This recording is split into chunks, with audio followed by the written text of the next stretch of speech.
ఒక్కసారి మనందరం కూడా ఆ తల్లికి ఆ తండ్రికి ఎవరైతే అమ్మాయి తల్లిదండ్రి ఉన్నారో వారిద్దరికీ గట్టిగా చప్పట్లతో సలాం చెప్పాలి, గట్టిగా చప్పట్లతో సల్యూట్ కొట్టాలని చెప్పి నేను విజ్ఞప్తి చేస్తా ఉన్నాను.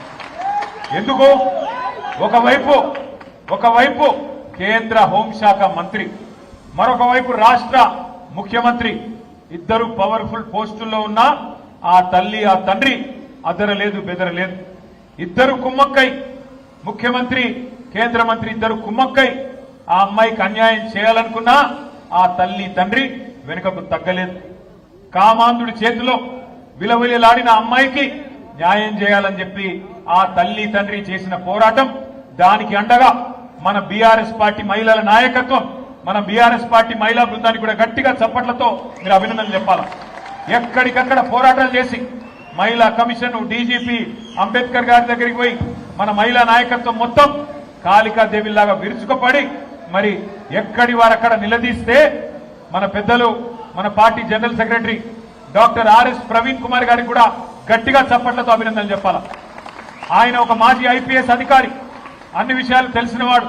అందుకే గట్టిగా పోరాటం చేస్తే ఆ అమ్మాయి తరపున మన బీఆర్ఎస్ శ్రేణులు గాని, మహిళా నాయకులు గాని, విద్యార్థి సంఘాలు గాని, సోషల్ మీడియా వారియర్స్ గాని ఈ పోరాటంతో చివరికి నిన్న మరి ఆయన లొంగిపోయిండో అరెస్ట్ అయిండో ఆ డ్రామా నడుస్తున్నది. కానీ మొత్తానికి ఇవాళ ఆ అమ్మాయికి కొంత న్యాయం జరిగే పరిస్థితి వచ్చింది.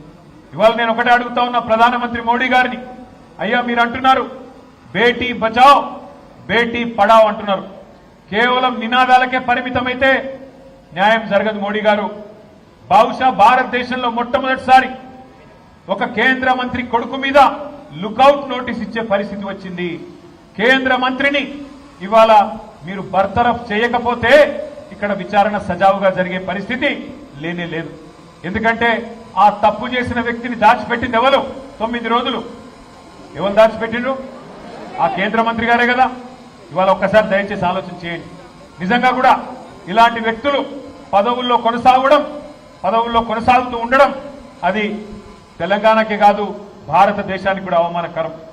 మైనర్ బాలికకు అన్యాయం చేసింది కేంద్ర మంత్రి కొడుకైతే మైనర్ బాలిక తల్లిదండ్రుల్ని భయభ్రాంతులకు గురి చేసింది స్వయంగా కేంద్ర మంత్రి.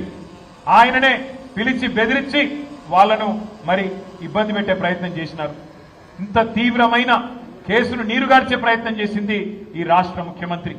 హనీ ట్రాప్ అని మీడియాను మనీ ట్రాప్ లో వేసి మీడియాను గొంతు నొక్కి వాళ్ళను కూడా వార్తలు రానియకుండా చేసింది ముఖ్యమంత్రి, కేంద్ర మంత్రి ఇద్దరు కలిసి పెట్టిదంతా మీకెందుకు చెప్తున్నాను మీరు అనుకోవచ్చు. ఎందుకంటే ఒకటే ఒక్క డిమాండ్ మనందరిది ఈ సమావేశం ద్వారా, ఖచ్చితంగా కేంద్ర మంత్రి గారిని వెంటనే బర్తరఫ్ చేయాలని ఈ సమావేశం నుంచి మీ చప్పట్ల ద్వారా కేంద్ర ప్రభుత్వానికి మనం డిమాండ్ చేద్దాం. లేకపోతే ఏ ఆడపిల్ల కూడా ధైర్యం చేయదు.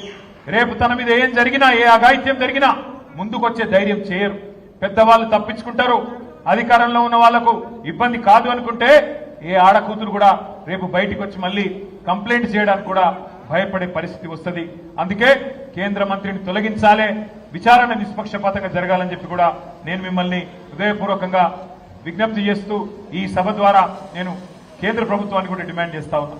ఇక మనందరం కూడా ఇక్కడికి వచ్చింది, ఇక్కడ కలుసుకుంటున్నది ఇవాళ రాజకీయంగా బూత్ లెవెల్లో మన బాధ్యతలు గుర్తు చేసుకోవడానికి, ముఖ్యంగా మన నాయకుడు కేసీఆర్ గారి నాయకత్వంలో మనం చేసిన వివిధ కార్యక్రమాల్ని, మనం చేసిన ప్రయత్నాల్ని తెలంగాణ ప్రజలకి, ముఖ్యంగా ఎల్బీ నగర్ నియోజకవర్గంలోని ప్రతి అన్నకి, ప్రతి తమ్ముడికి, ప్రతి చెల్లికి, ప్రతి అక్కకి వివరించి చెప్పడానికి మీరందరూ కూడా నిజానికి ఇక్కడ కూర్చున్న మా సోదరులందరూ, నేను సుధీర్ రెడ్డి గారిని అడిగినాను, అన్నా మరి మీరు పొద్దున్న నుంచి సాయంత్రం దాకా శిక్షణ కార్యక్రమం అంటున్నారు, హైదరాబాద్ లో జనరల్ గా మరి అంతసేపు ఎవరు ఉండరు, హైదరాబాద్ లో మన నాయకులు కానీ కార్యకర్తలు కానీ ఒక గంట సేపు మీటింగ్ వస్తేనే ఎక్కువ అంటే సుధీర్ రెడ్డి గారు నాతో ఒక మాట అన్నారు, అన్న మా ఎల్బీ నగర్ కార్యకర్తలంటే, మా నాయకులంటే క్రమశిక్షణ కలిగిన వాళ్ళు, మీరే రండి మీరే చూడండి ఎంత ఆర్గనైజ్డ్ గా ఎంత పద్ధతిగా మేము ఉంటామో మీరే చూడండి అన్నారు.